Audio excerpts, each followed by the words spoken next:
First of all, thank you so much, ladies and gentlemen, for watching this video, and please welcome back once again to my channel. This is actually my second video for today, and in my first video, which you can still go check out, I've talked about very interesting issues concerning the ghetto president himself, Gaucho. I know that most of you guys know about him. Gaucho has always been on the forefront, supporting and fighting really hard for Raila Amolo Odinga. But here is a situation whereby Gaucho is now complaining about Raila Odinga and the entire Azimio Alliance leadership, and he has courageously come out to the limelight, exposing the challenges that are within the Azimio Alliance, and is complaining about Raila Odinga's rewarding the loyal supporters. He has always pushing them away instead of bringing them closer, the leaders or his fanatical supporters that are surrounding him. So you can still go check out on that video. But in this video today, ladies and gentlemen, without wasting much time, I just want us to talk about the bipartisan approach talks between the Azimio Alliance and the Kenya Kwanza Alliance representatives or leaders that were appointed by both parties. But before we go into deeper details of this video, just in case you're here for the first time, or maybe you are currently watching this video and you haven't subscribed, I'm just requesting you to please support me by subscribing so that we can grow together, and also you can press that notification bell to become active so that YouTube can automatically update you by sending you the notifications immediately I post a video here on this channel.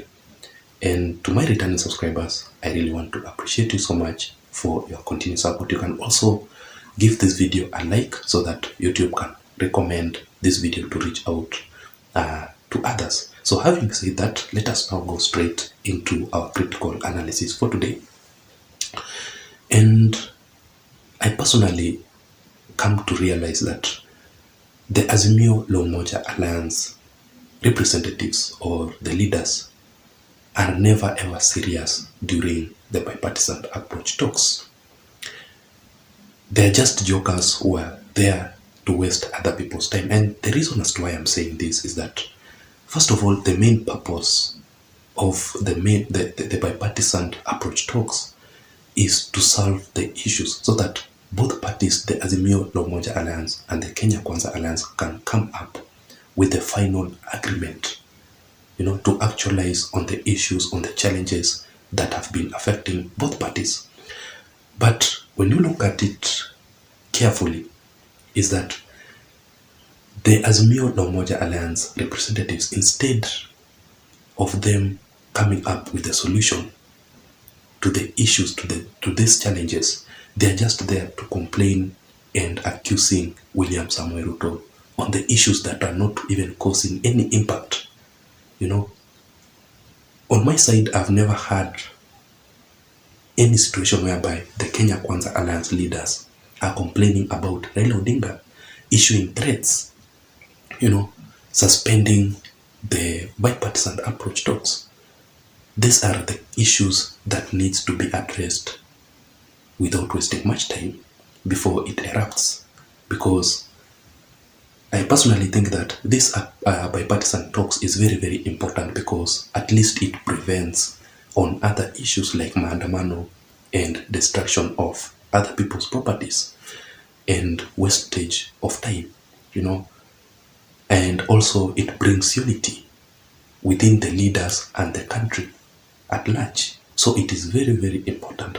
So yesterday, for example, the bipartisan talks were suspended, and I heard about Otiende Omolo talking about the grounds on which the bipartisan talks were suspended.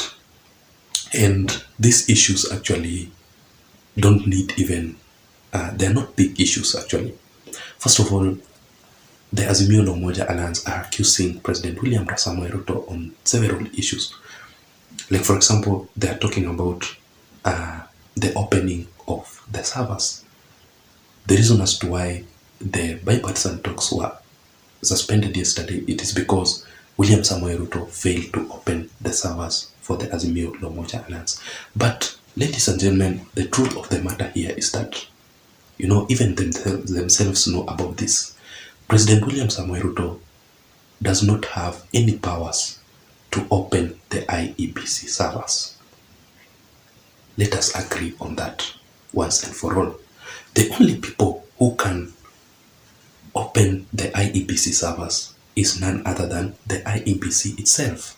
But currently, ladies and gentlemen, we don't have the IEBC officials, not unless they are reconstituted back to their offices so that now they can listen and come up with a final agreement if they will agree to open the servers or not. But on William Samoei Ruto's side, he does not have the capacity to open the IEBC servers legally. It is actually illegal. It will be actually unlawful. And remember that William Ruto took an oath, in his leadership to be within the grounds of the Constitution. And the law is subjected to the law. So what I'm trying to say is that I think that reason, first of all, is very much illegal and does not have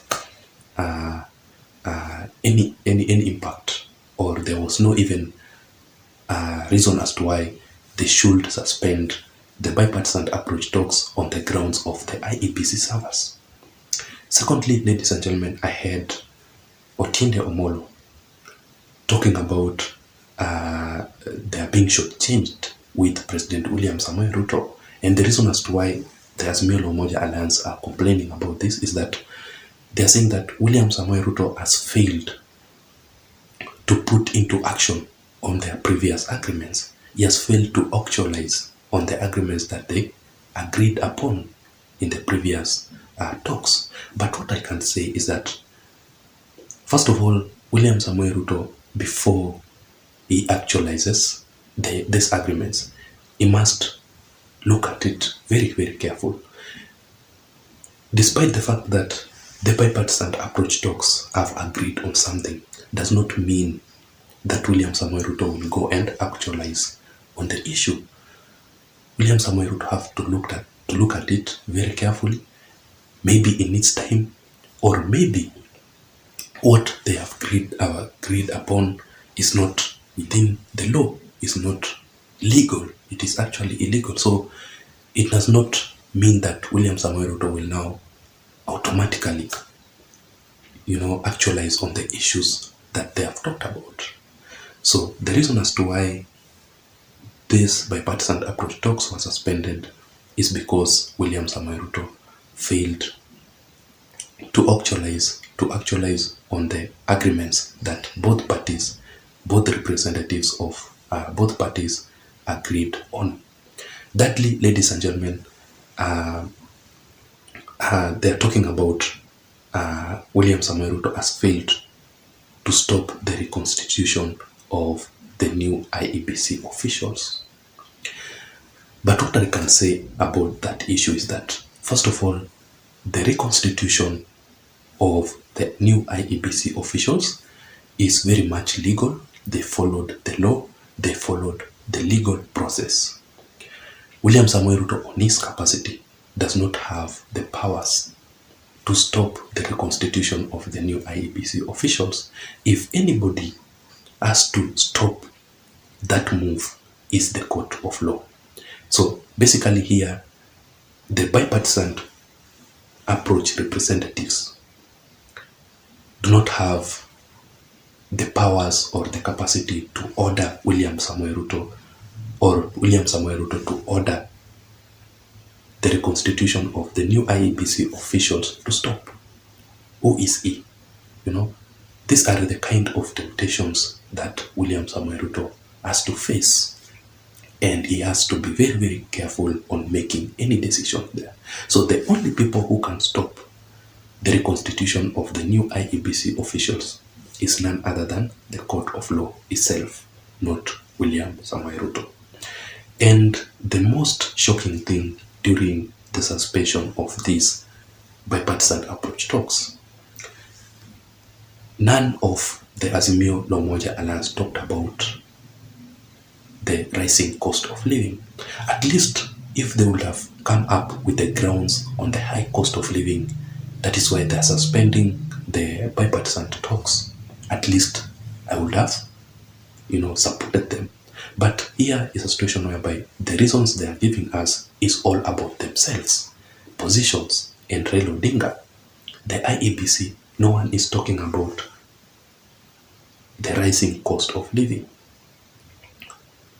So even the Azimio La Umoja Alliance supporters will see by themselves if their leaders are really fighting for them or they are fighting for themselves. That is the question that people must ask themselves, even those supporting Kenya Kwanza, those supporting Azimio La Umoja Alliance. In fact, the final thing here, or the main challenge or the main issues that both parties should be talking about, instead of wasting time and issuing out threats, talking about the IEBC, the IEBC servers, the IEBC officials, and the rest of unnecessary things. They should be talking about the rising cost of living, the unemployment issues, and the issues in security, the issues that are affecting the common mwananchi. So you can clearly see by yourselves what these leaders are doing out there. But to my conclusion, what I can advise President William Samoei Ruto is that, first of all, I think the Azimio La Umoja Alliance are not serious on the bipartisan talks. So let him focus with the development projects, with his own government of the day, until the day that the Azimio La Umoja Alliance will now become serious and they will be ready to talk. Then William Samoei Ruto will now have the opportunity to listen to them. But currently, ladies and gentlemen, I think the Azimio La Umoja Alliance side is just there to waste other people's time. I don't know what you think. Let me hear your thoughts on the comment section below concerning that issue. I'm still going to do a video concerning the former head of state, Uhuru Muigai Kenyatta's cabinet secretaries, including Matiang'i and the rest of them, where they are currently. And I will update you where they are for each and every one of them immediately they handed over the instruments of power to the new cabinet secretaries of the Kenya Kwanza Alliance. So stay tuned. Until then, don't have much. Thank you so much for watching. Bye bye.